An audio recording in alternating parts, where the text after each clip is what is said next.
Hello, नमस्कार दोस्तों। आज हम बात करेंगे BPCL Bharat petroleum corporation limited stock के बारे में और जानेंगे इसके गिरने की वजह। तो यहाँ पर हम जो वीडियो बना रहे हैं ये आपकी एजुकेशन के लिए है, बाइंग सेलिंग की कोई एडवाइस नहीं है। फिर भी अगर आप ट्रेड करते हैं तो अपने फाइनेंशियल एडवाइजर से कंसल्ट करें। तो चलिए वीडियो की शुरुआत करते हैं। सबसे पहले मैं यहाँ पर आपको बता देता हूँ कि स्टॉक चल रहा है अप ट्रेंड में। क्यों?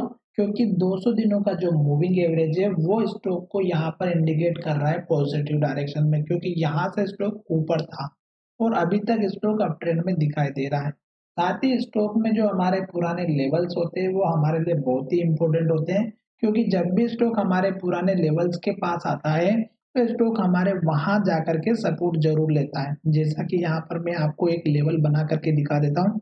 ये स्टॉक ने हमारा हाई बनाया था पिछली बार और स्टॉक ने यहीं पर सबसे ज्यादा सपोर्ट लिया, रेजिस्टेंस लिया, जो कि आपको इस लाइन के माध्यम से समझ में आ रहा होगा। तो यहाँ पर देख लीजिएगा ताकि आपको समझ में आए।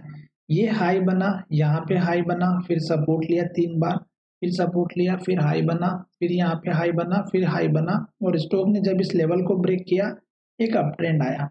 साथ ही जब भी स्टॉक हमारे हाई के पास आता है तो इस तरह की कैंडल बनती है इन्वर्टेड हैमर रेड कलर की। यहाँ पर भी देखिएगा, यहाँ पर भी देखिएगा। और स्टॉक ने आज जो कैंडल बनाई वो भी हमारी कुछ इस तरह की ही बनाई है हाई के पास में।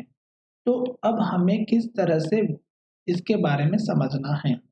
स्टॉक ने क्या किया, इस हाई को ब्रेक किया, नया हाई यहाँ पे बनाया, फिर इस हाई को ब्रेक किया, नया हाई यहाँ पे बनाया। तो अब क्या करना है आपको कि इस हाई और लास्ट के लो को अपना सपोर्ट लेवल लेकर के चलना है। जो लॉन्ग टर्म के इन्वेस्टर हैं उनके लिए जब हाई बनने के बाद जब गिरावट आती तो ये जो लो है ये अपना सपोर्ट लेवल लेकर के चलना है, पहली बात। दूसरी बात, स्टॉक ने अभी 3 दिन की अगर कैंडल की बात करें तो 2 कैंडल ग्रीन बनी और हर एक कैंडल ने हाई ब्रेक किया और हाई के पास क्लोजिंग दी। आज भी स्टॉक ने हाई को ब्रेक तो किया पर क्लोजिंग कहाँ हुई, लो की तरफ। तो चांसेस पूरे हैं कि स्टॉक लो को ब्रेक करे और गिरावट आए, और ये गिरावट कहाँ तक रहेगी तो हम यहाँ पर बात करेंगे। एक तो हमारे पुराने हाई तक, ठीक है, दूसरा हमारा इस कैंडल के लो तक। ये दो ही हमें यहाँ पर लेवल दिख रहे हैं सपोर्ट के लिए। अगर स्टॉक हमारे इस कैंडल के लो को ब्रेक करे और नीचे की तरफ जाए तो फिर आपको क्या करना है कि दूसरा हाई लेवल कहाँ पर है स्ट्रॉन्ग, जो एक तो यहाँ पर दिखाई दे रहा है सबसे ज्यादा स्ट्रॉन्ग, और दूसरा एक यहाँ पर जो छोटा मोटा हाई बना हुआ था।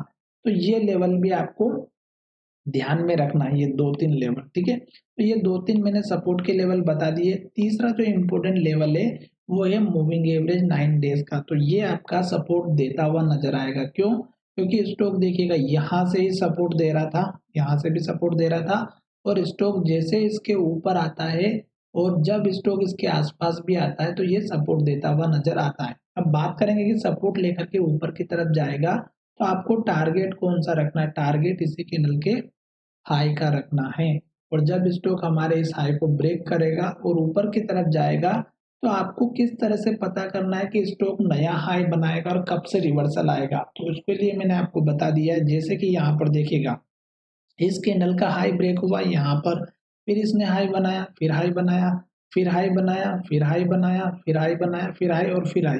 इस कैंडल के हाई बनने के बाद स्टॉक ने इस कैंडल में हाई नहीं बनाया तो आप अपना यहाँ जाकर के सतर्क हो सकते हैं।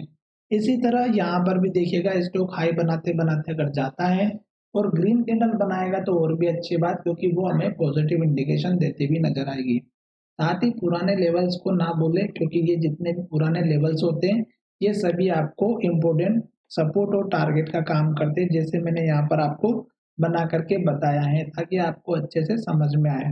साथ ही जितने भी मैं लेवल्स आपके साथ ड्रॉ करता हूँ मेरा एक ही एम होता है कि एटलीस्ट आपको जो है इससे कुछ सीखने को मिले। और अगर आप लॉन्ग टर्म में इन्वेस्टमेंट करते हैं तो आपको 200 दिनों के मूविंग एवरेज का जरूर यूज करना चाहिए, जो बहुत ही बढ़िया फायदेमंद होता है। तो चलिए वीडियो को यहीं विराम करते हैं। धन्यवाद, मिलेंगे नए वीडियो में।